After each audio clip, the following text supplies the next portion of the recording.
Hello, everyone. I welcome you to this very great channel once again, and then I wish you a very good energy.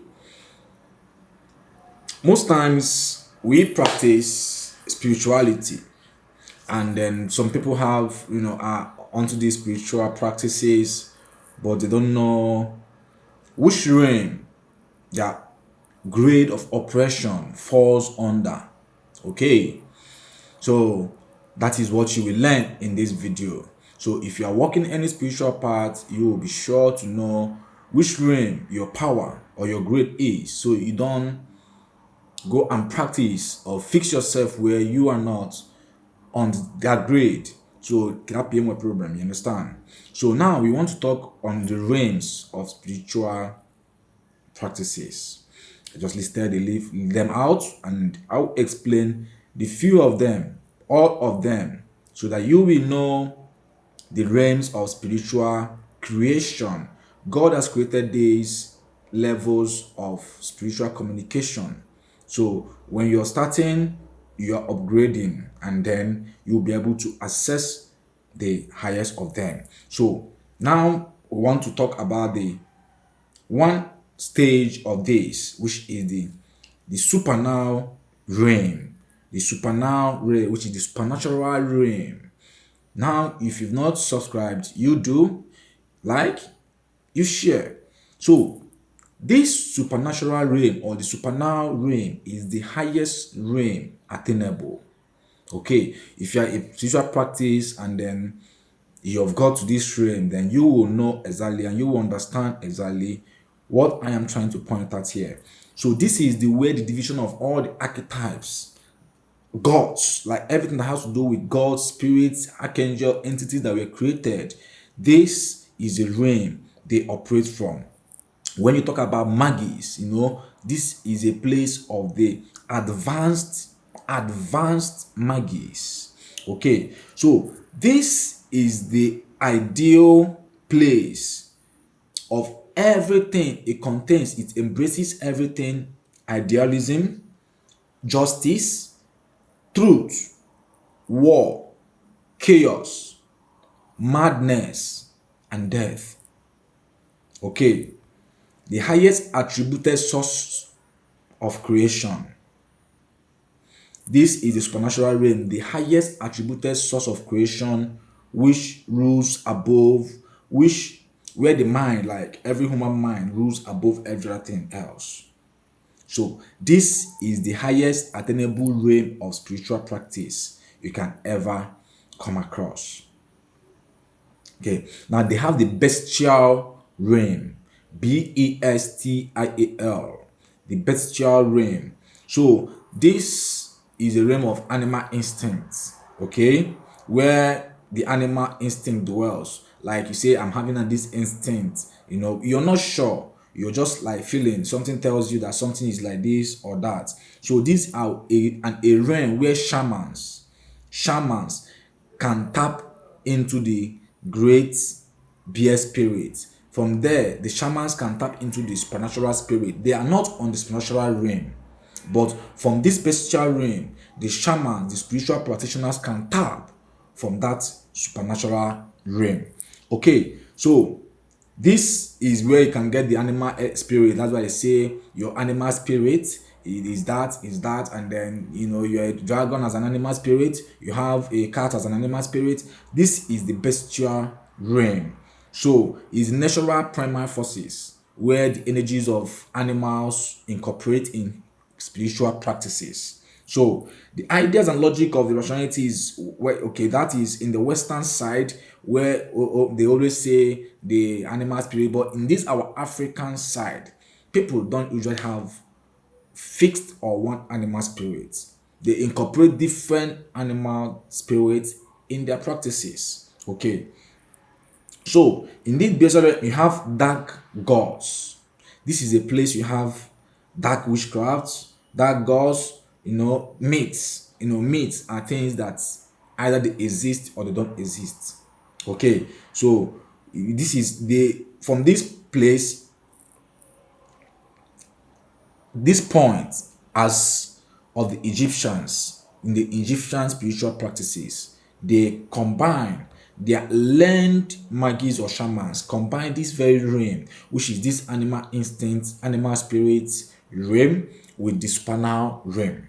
Okay, they connect this realm with the arc realms, which is the supernatural realm, to be able to get to that grade of sanity, spiritual sanity. All right. So that is where you have, on this very special realm is where instinct comes in. People talk about instinct. Instinct comes in. Rationality comes in. So all these animal traits, mind and behavior, someone will say this person behaves like a cat. It does like this and that and that. That is the realm of the bestial realm.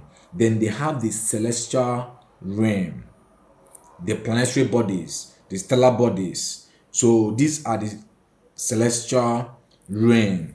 Celestial realm are where you get the planets. So people say they are related to Saturn, Jupiter, Pluto, this and that. These are the celestial realm. This celestial realm is an energy of this planet that lives in man, acts through man, and the man portrays a character or a trait relating to that very planet. So that is a celestial realm. Now, in this celestial realm is more like opening the gates of other energetic activities. You open the realm, you want to amend, maybe you have a detriment in Jupiter, you work with celestial angels. These are angels that will balance any off trait of any planet in your life. This planet play roles in human achievements and character. So this realms, when a particular realm is off in your chart, you tend to balance them. If you don't, you will find out that that action that realm controls in nature, you will be inflicted. If your Venus is inflicted in your chart, you find out that you'll be having some kind of shortcomings in your love affairs until you balance this very reign of that, this detrimental reign, or this detrimental reign that has been inflicted during your birth time. You will not be able to achieve that full result that reign gives. If it's Jupiter, you might be lacking in getting some cases, financial stuff like that. So these are the celestial realms. So when you come about celestial realms, and all these realms have spirits who guide them. All right, that's why they have the dominion, prosperities, thrones, and the others. So this is a realm. This is a realm. It's like opening the gates. You open this gate to this celestial realm from a very point of circle. So that is where this realm comes in. When you hear about celestial realms, then you know that we are talking about angels, spirits that guide a particular planet or planets, and each of these have effect in man. And once this effect is showing in you, then you will sure to be feeling that energy of either good or bad effect it has on your bedtime. So that is that. Then you have the infernal realms. This is a realm of emotion. Sometimes they say emotion, your emotion rules beyond, beyond logic. Okay. Now people who they are emotional, irrational, and then extreme. Something happened, they just start doing something. This is an action of the infernal realm. Infernal realm. So the attribute is like the principles of, like gods of hatred, wrath, love, passion, inspiration. So these characteristics are emotional characteristics. Someone might look at you somehow, then you start having this kind of emotional reaction. This emotional reaction, which you are not sure of if what you're feeling is exactly what is happening. So this is the realm of the infernal emotion. So the knowledge reading, this is a kind of knowledge reading realm. When you learn something, you learn about someone, you learn about a particular subject, and then you put your emotion into that very subject you've learned. So this is the infernal realm. So the heart, where the heart rules the action. They say follow your heart.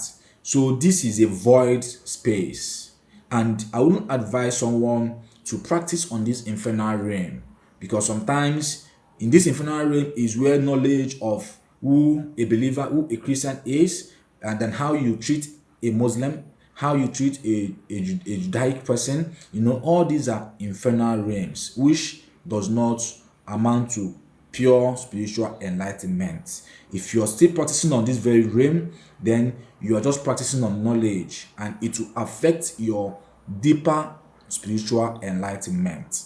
So where you say you have an impulse, knee-jerk reactions, I know, so maybe this is a kind of logical thinkings, you just say, I feel like this, it's like someone is doing this to me, or that. This is emotion. Okay, so but when you're above this infernal realm, you'll be sure to know what to remove from this your logical thinking, based on the knowledge, the irrational knowledge you've gathered from the land about a particular sect, about a particular animal. Like this infernal realm is a realm where people see a black cat as evil, okay, a black snake as evil.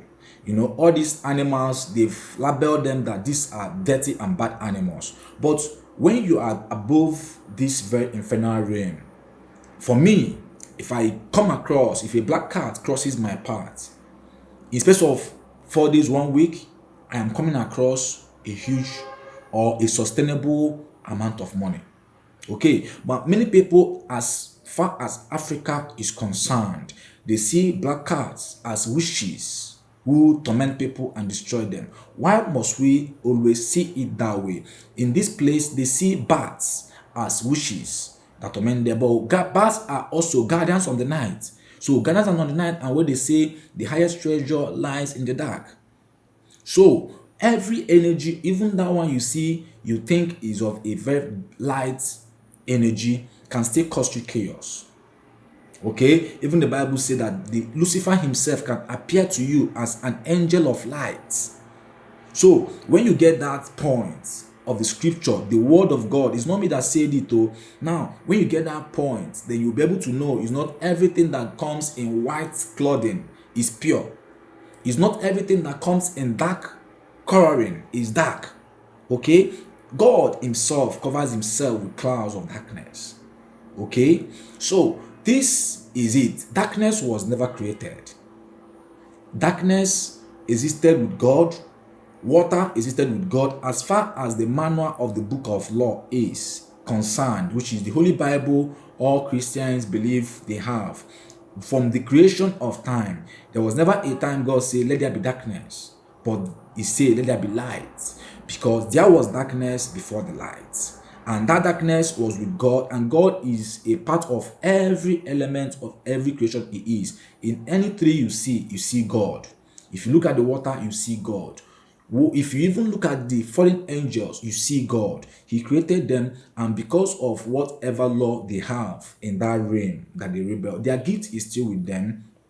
They are still fallen angels, that are still angels that are still of good. Their law concerns them and their creator, not with us. Our own is to use the gift, harness the gift to better lives of man. All right. So now we talk about the last and not the last of the realms, which is the elemental realm. Elemental realm. Elements. This is bodies that exist in all forms of light. The ones we can see. The ones we can see, shadows, waves of energy, heat. So these are the celestial, the elemental energy, the elemental realm, which are things we see about elements. We say, which element are we using to do this? Fire element, water. These are things we see, and whatever we see, we count it as light. So, or heat, or whatever we feel, which is like the big creation. You can the elemental realm is where you can make your own God. You can make your own day. You can create something out of your mouth. You can make a goren. You can make a gene.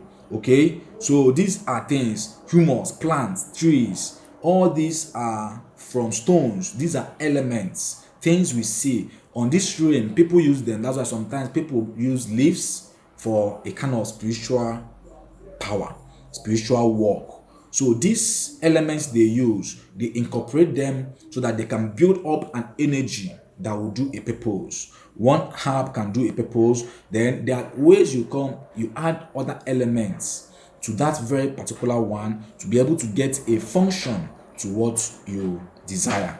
So this is through the elemental worlds coming into physical understanding, because we say some people will say take this leaf, you are seeing it because the light is there.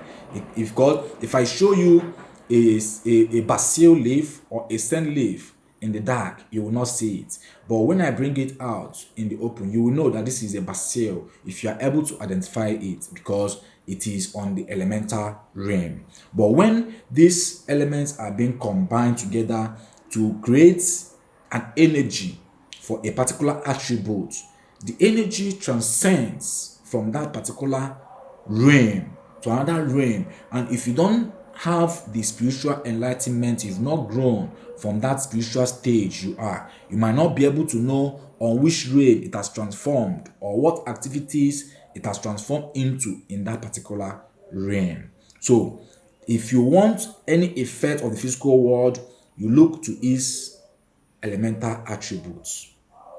That's why people will say this stone has this power. This one, if you use this out and it will bring this, it will lighten, it will stop rain. So this is attribute of what happens in elements. When you create them together, you see that it operates on the spiritual and elemental properties. So these are existence on the planes of ideas. Someone might stay in his house and be having some kind of issues. He will just be walking on the way and look at a herb and be like, my idea. You create an idea and then you try to work on idea. You can have shortcomings in the idea and then you rework it, and then at a time it comes better.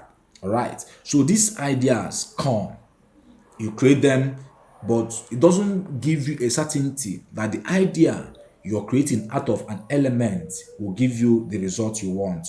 You're trying to have conviction that it is like this, then you do it. But when you are on the spinal realm and then you are using elements, before you even touch the element to use it, you are sure of the duty. The angel is there. You're communicating with the angel, and the angel is telling you everything, how you can do it, at what hour this particular herb will have power to do this work you will do. Because there was a time I grew and I found out that there's a particular herb, the herb they call abanidiegu. They usually use it to treat wound. It has some spiritual aspect of it, but some people will say, I've used this to treat wound, but it did not heal. Okay, it was when the spiritual enlightenment increased, I found out that this herb has a particular hour. In the morning, it goes out. The spirit goes out. That spirit of healing inside that herb goes out.